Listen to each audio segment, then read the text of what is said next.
o tema de hoje, já sabe que sim, pode correr para o Facebook, é só escrever Fred Josias Show, poderá-se encontrar a nossa queridíssima, linda página lá, e também a convidar aquele que é empresário, quer se anunciar a sua marca aqui, é sempre muito bem-vindo.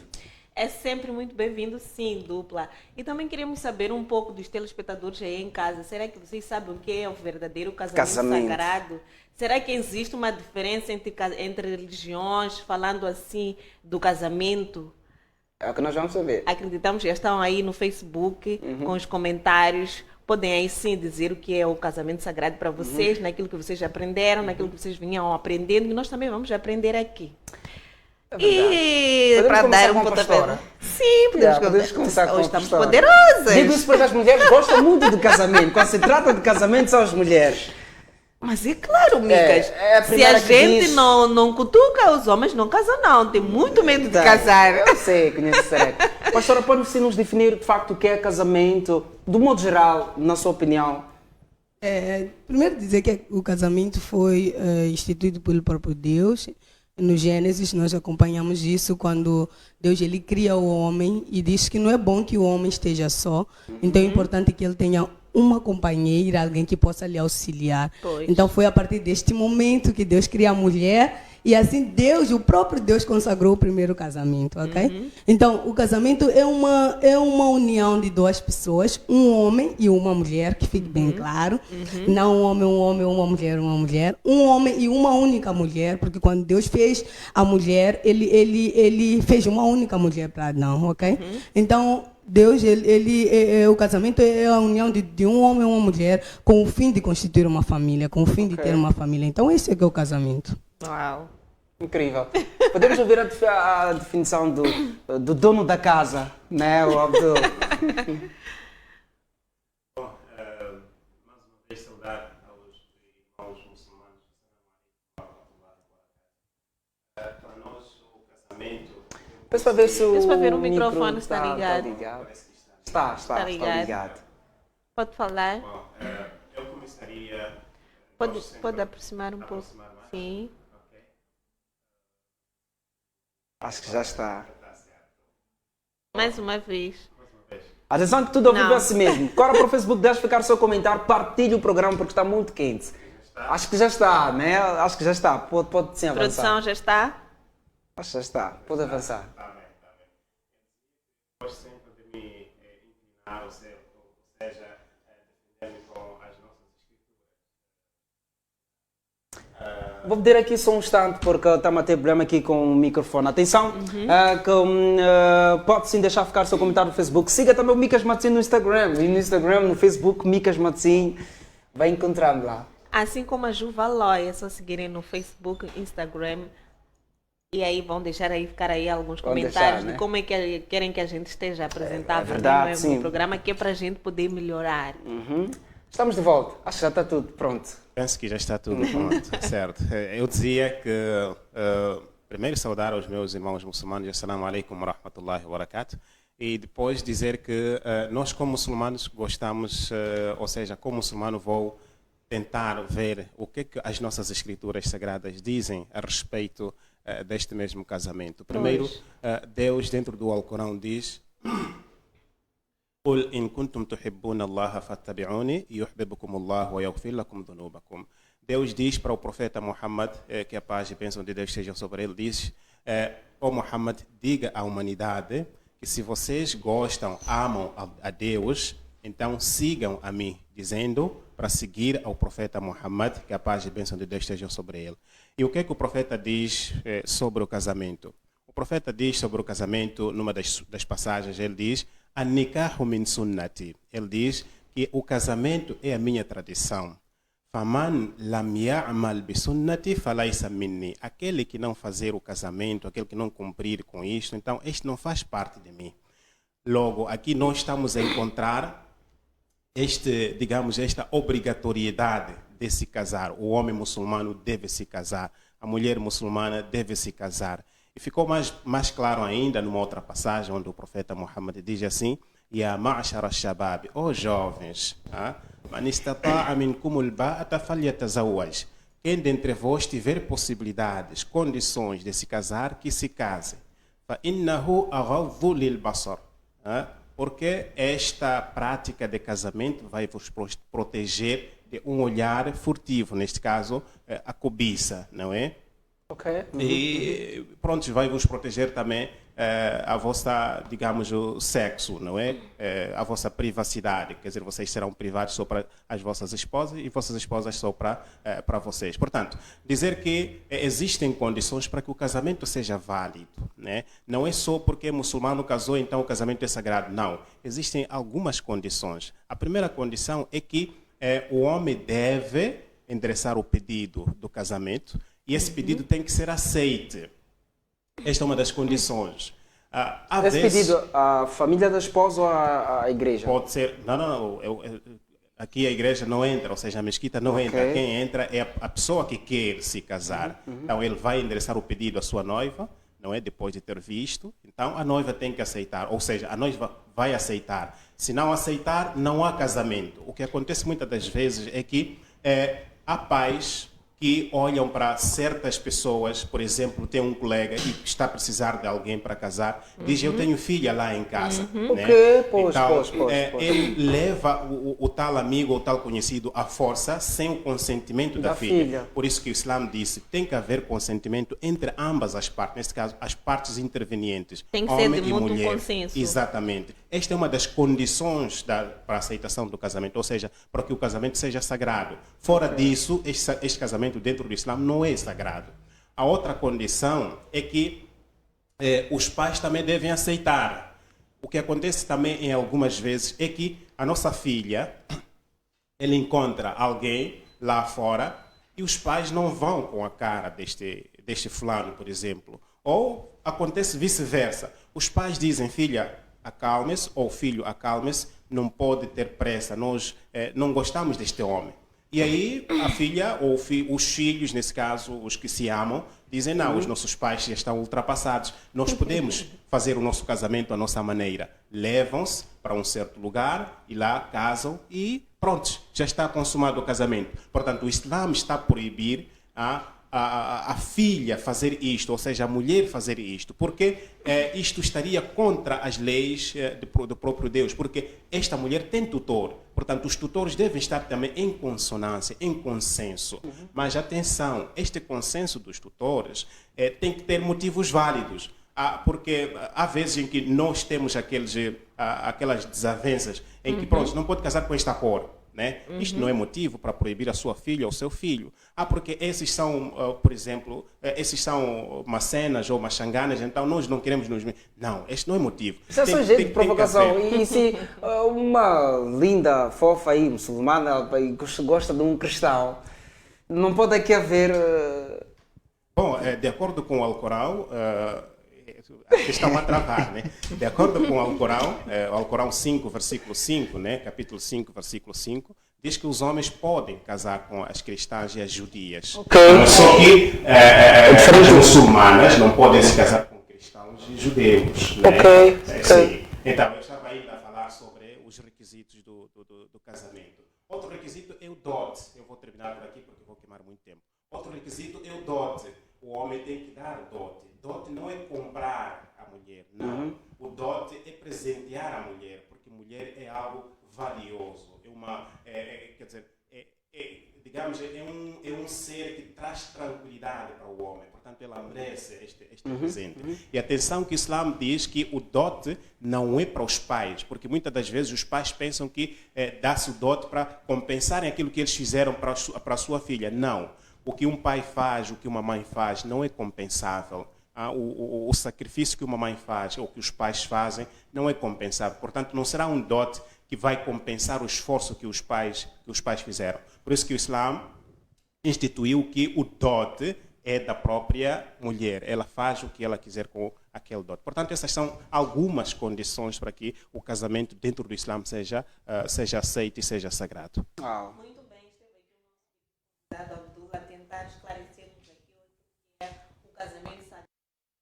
O Abdul esteve aqui a nos dar aqui algum esclarecimento daquilo que é o casamento na religião islâmica, mas também acreditamos que o nosso querido convidado Ivan deve ter algo a comentar acerca do assunto. Bem, tal como eu estava a dizer, para não ter que fugir daquilo que a pastora esteve aqui a dizer, Nós também temos as nossas escrituras sagradas que nos orientam para o casamento e dizer que estamos a trabalhar com uma palavra com 2 termos. Casamento sagrado. Certo. Então, casamento para mim é a união de 2 pessoas de sexos diferentes. Essas pessoas com finalidade de construir uma família. Este casamento pode ser feito por meio de civil ou religioso, não é? Então, dizer que sagrado, a palavra sagrado quer dizer santo, relativo a Deus, que não se pode denegrir, porque é algo que tem mesmo a ver com Deus. Então, quando o casamento é sagrado, é um casamento instituído por Deus. Existem muitos casamentos que não são sagrados, mas este que nós estamos a referir é um casamento que, segundo as nossas escrituras, é instituído por Deus no livro de Gênesis. Ok. Certo. E podemos considerar o lobolo como um casamento sagrado? Bom, para mim, na minha maneira de ver, eu gosto de falar na primeira pessoa, como estamos na televisão, temos de ter respostas um bocadinho sensíveis e acabar ferindo outras sensibilidades. Na minha maneira de ver, aquilo que eu sei segundo as escrituras sagradas, eu acho que o casamento não é sagrado. Não diz respeito a Deus, na minha maneira de ver. É sagrado uma coisa que é dedicada a Deus. Para o conhecimento que eu tenho, antes de eu me converter, eu sabia que lobolo é um tipo de união tradicional que se faz uma certa prática que é o lobolo, e naquele mesmo lobolo faz-se a invocação dos antepassados. Nós entendemos este culto de comunicação, os mortos terem acesso para poder se comunicar com os vivos, em algum momento terem que tomar decisões na vida de pessoas que estão vivas. Olhamos para isso como algo de demônios. Passe-me a expressão. É por isso que eu estava a dizer que existem linguagens que podem acabar ferindo sensibilidades, mas na minha maneira de ver, eu acho que o lobolo não é casamento sagrado. Pode até ser um casamento tradicional, mas não é sagrado, porque tudo que vem, muitas coisas que vêm no lobolo entram em contradição com os princípios bíblicos. Ok. Pastora, tem algo a comentar? O lobolo é casamento sagrado ou não? Não. O lobolo é casamento tradicional. Exato. Então, muita gente, né, mesmo cristãos, fazem o lobolo. Mas não por instituição de Deus, mas já entramos para a família. Agora, o lobolo de um cristão é diferente do lobolo de uma pessoa que não tem Deus. Porque nós, os cristãos, não aceitamos a invocação de espíritos. Não acreditamos que uma pessoa que já se foi há anos atrás pode hoje poder nos ajudar em algo, ou concordar se esse é o homem certo ou a mulher certa para mim. É por isso que entra-se já nessa parte, que o lobolo para os cristãos é só uma forma de dar o dote à família.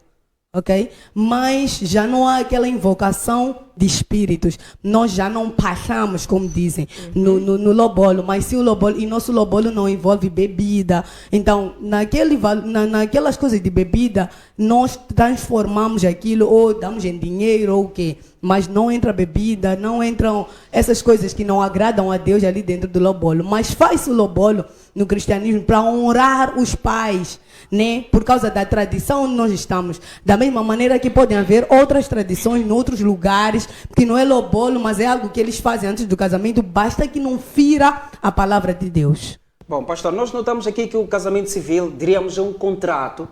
E cá em África nós percebemos que o casamento, o lobolo, nesse caso, como o Justo esteve aqui a dizer, é de facto algo que não pode escapar. Certo. Quando se olha para a África, nós olhamos para quem diz, se você casa, por exemplo, aquele casamento com contrato civil e etc., para aí não ser chato, é assim que diz, para nós ainda não casou. Como é que um cristão pode, de facto, passar por esta situação? Porque tem uma família que exige lobolo, tem uma família que quer aquele dinheiro, quer uma família, porque há famílias que dizem que não, nós precisamos dos espíritos da família, da moça, para que possam acompanhar esta mesma rapariga até o seu novo lar. E ela está numa situação em que converteu-se, entrar exatamente no mundo evangélico. Nós percebemos que não aceitam, de facto, os espíritos para acompanhar esta mulher. Como é que esta mulher, como é que este homem, este casal de jovem, pode sim criar condições de escapar deste casamento?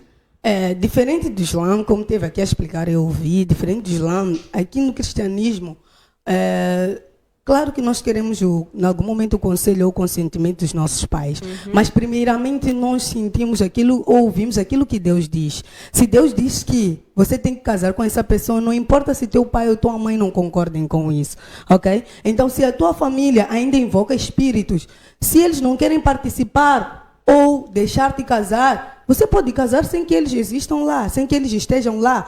Porque eu, por exemplo, vou dar exemplo próprio. Eu, quando estava para casar, nós não lobolamos, não porque somos cristãos, mas as condições ainda não estavam favoráveis para o lobolo. E eu não lobolei, eu casei-me, não fiz o lobolo. E a família aceitou. Meus pais são cristãos, mas a outra parte não é cristã. E o que aconteceu é que minha avó disse que a minha bisavó, que já é falecida, não ia gostar de eu me casar enquanto que, quer dizer, de eu me casar sem fazer o lobolo. Neste caso, estava a falar de um espírito. De um espírito, de uma pessoa que já se foi. Mas agora, desculpa cortar, pastor, falando desse espírito, podemos considerar que é um demônio ou é mesmo aquela pessoa da família? Porque há quem diz que eu não posso casar sem primeiro chamar as pessoas que já passaram. Será que é um demônio? É errado, de facto, casar seguindo esta regra? Bem, consultando espíritos é errado. Se você é cristão, você já saiu disso. Ok?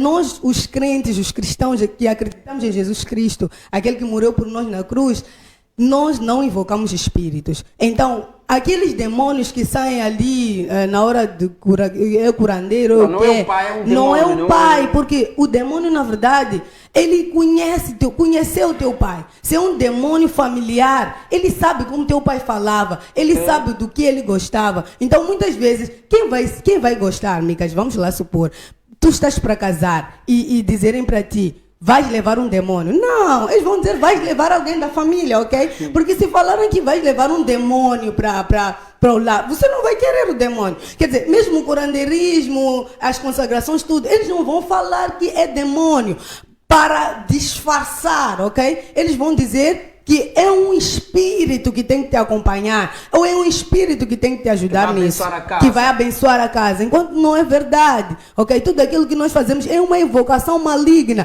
e aquilo tudo um dia tem consequências, ok? Nós, muitas das vezes, quando as pessoas fazem isso, chegam no lar, a mulher não concebe. E quando não concebe, eles vão invocar mais espíritos. Quer dizer, eles te enchem do espírito até que o teu casamento seja infeliz. Então é importante nós, como cristãos, vivermos à luz da palavra de Deus. Eles não querem que tu cases porque eles querem fazer lobolo. O que eles querem fazer no lobolo? Ok? Tu podes casar e depois fazer o lobolo. Não é pecado, mas não é mal. De que forma, pastor? Eu, por exemplo, ainda estou em dívida, como dizem. Vou fazer o lobolo, né? Vamos fazer o lobolo quando estivermos preparados. Mas não é imposição de que nós temos que fazer o lobolo. Nós primeiro queremos agradar a Deus, depois a família. Ok? Não podíamos esperar ter as condições dos 10 mil. Então, nós ainda éramos muito novos. Casamos, eu tinha 22 anos. Ainda o trabalho ainda não era aquele e tal. Ok? Então, você ainda quer esperar ter, não sei, um boi, então querer não sei quantos bois para poder casar essa mulher. E muitas das vezes as pessoas não vão, não casam, vivem no pecado, porque nós também, como cristãos, o casamento sagrado é entre duas pessoas que não se tocam enquanto estão a namorar. Okay? No cristianismo não há sexo antes do casamento. Então, não importa se o casal é virgem ou não. Não importa se o casal é virgem, não. Se converteu, não sabemos em que situação você se encontrava. Quando você se converte, Deus te limpa. Pastor, é jeito de provocações aqui. Há homens em casa que dizem que para eu sentir que esta mulher é de facto aquela mulher. Sim, como é que eu vou casar uma mulher que eu não conheço? Exato, eu preciso conhecer a mulher, eu preciso conhecer a Ju. Depois casar. São práticas dos homens. Okay? Coisas que os homens inventaram. Na verdade, é possível ter um casamento de duas pessoas que nunca se tocaram. Okay. E terem um casamento abençoado. Esse casamento que eles dizem que primeiro querem provar. Imagina lá, para a mulher, quantos homens você vai provar para depois casar. Ok? Boa pergunta. E o homem que vai casar contigo, o que ele vai ter? De especial. De especial, de novo. Deus fez o sexo para o casamento. Ok? Não para antes do casamento. Mas os homens introduziram isso. E os homens, muitas das vezes, até os pastores têm medo de pregar essas mensagens. Mas é a verdade da palavra de Deus. As pessoas devem namorar um namoro santo para terem esse casamento sagrado. Porque é um casamento santo. E muitas das vezes, se as pessoas não querem Deus no namoro, depois vão querer procurar Deus no casamento. Quer dizer, tiveram um namoro da forma que quiseram, depois o casamento tem problemas, é quando querem Deus. Deus não é um aí que você vai apanhar e diz, não, você tem que começar no namoro. No namoro a buscar a Deus com teu namorado. Vamos supor que você está vivendo em santidade, seus pais estão a te complicar a vida com o lobolo. Casa! Pega sua namorada, e vai casar. Se eles não querem saber, porque a Bíblia própria fala que vai haver dissensão, vai haver confusão, ok? Por causa da palavra de Deus. As pessoas não vão entender que, olha, eu não estou a tocar nela. Vão dizer, toca nela. Eu não estou a tocar minha namorada. Vão dizer, por que não? Toca lá ela. Depois vocês vão resolver isso. É a visão dos homens, mas a visão de Deus é guardar o sexo para o casamento, porque é algo sagrado. Então, o casamento sagrado envolve isso. Dois cristãos que estão, desde o namoro, decidiram se guardar para Deus. Vamos ouvir o Abdul, para ver se ele concorda. Dentro do islamismo, o jovem pode sim conhecer a mulher antes de casar, ou também existe esta regra. E, para além desta pergunta sobre os espíritos, lobol, como é que olha para isto? O lobol é um casamento sagrado? Devo dizer que sexo antes do casamento no Islã não existe. Okay. É pecado. É pecado. Não há sexo antes do casamento. Uhum. Se vocês forem a ver, vão notar que há muita semelhança entre Islã e cristianismo. E o que nos separa, se calhar, é o facto da gente não se aproximar para dialogar. Não é? Uhum. O que a pastora esteve a dizer não foge muito daquilo que é o islamismo. Né? Nós, como eu disse logo a priori, o profeta disse que casamento é uma das minhas tradições. Portanto, nós seguimos a tradição do profeta. O que o profeta nos deixou, o que o profeta fez é o que nós fazemos. Agora, aquilo que é tradição que vai chocar contra a religião, o Islã aparta-se, não é, desta tradição, desta cultura. Agora, aquilo que não fere os princípios da religião, tudo bem. Agora, indo concretamente ao lobol, se é para os espíritos, então o Islã não é a favor dos espíritos também, né? Não reconhecemos. Mas acontece o lobol. Bom, acontece o lobol, sabe? Deus há vezes, ou seja, há momentos em que Deus permite algo que é proibido. Por exemplo, a carne do porco para os muçulmanos é proibida, mas em certas circunstâncias, esta mesma carne é permitida. Você está numa zona em que não há comida, não há nada nesta zona. O que há lá é carne de porco. Você diz, não, eu sou muçulmano, prefiro morrer. Não. Deus disse, não, a vida é algo sagrado. Portanto, podes comer para te manteres. É como uma pessoa que está no deserto e diz que eu não como esta folha, mas como já está lá no deserto, acaba... Certo, exatamente. Então, lobolo, pode acontecer que haja aqui uma pressão por parte da família. Você não tem saída e existe amor entre você e a sua companheira. Portanto, o islamismo diz que as ações do crente serão resolvidas por Deus de acordo com a sua intenção. A sua intenção não era de agradar os espíritos, mas você foi forçado a cometer este ato. Então, você pratica, só que Deus conhece qual é a sua intenção, sabe qual é o seu íntimo. Então, se você não praticou com a intenção, digamos, de seguir aquilo que os outros seguem, mas sim porque foi pressionado. Então, aí sim, senhor, o lobolo você pode fazer, não é? Mas tem que ter sempre o cuidado de excluir aquilo que vai mesmo contra a religião. Temos as bebidas alcoólicas, o islamismo não permite isso. Então, aquilo que vai contra a religião tem que excluir. Mas se a família exige, porque existem alguns que entram em negociações, né? No lugar, por exemplo, do rapé, na zona sul usa-se rapé, às vezes...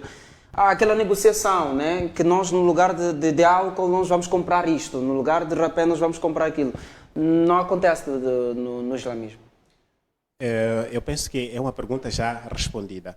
Se há obrigação, não é? Retiramos aquilo que é proibido, não é? Nós chamamos de haram. Retiramos aquilo que é proibido e substituímos com coisas lícitas, não é? Neste caso, se pedem-nos bebidas alcoólicas, nós dissemos não, vamos trazer refresco, por exemplo. Então, aí está tudo bem, não há problemas. Eu tenho meu irmão, ele está rezando na igreja, Assembleia de Deus. Ele fez sim o lobolo, mas inverteu tudo. Aquilo que era para se comprar em bebidas, comprou em refrescos, em insumos e fez o lobolo assim mesmo. E não houve aquela coisa de chegar a ajoelhar, porque não sei quantos, porque não sei o que, a invocar espíritos. Ele fez o lobolo dele mesmo assim. Então, é por isso que eu queria perceber um pouco mais aqui dos nossos convidados, se o lobolo era ou não um casamento sagrado. E eles já responderam, acreditamos nós que no Facebook também estão a interagir conosco, estão aí a mandar as vossas mensagens. Já agora, muito obrigada por estarem aqui conosco, a interagir conosco essas mensagens. Thank you so much, muito obrigado mesmo. Olha, pastora, tocou aqui num ponto que de facto chama a atenção, olhando mais ou menos para o conceito do islamismo.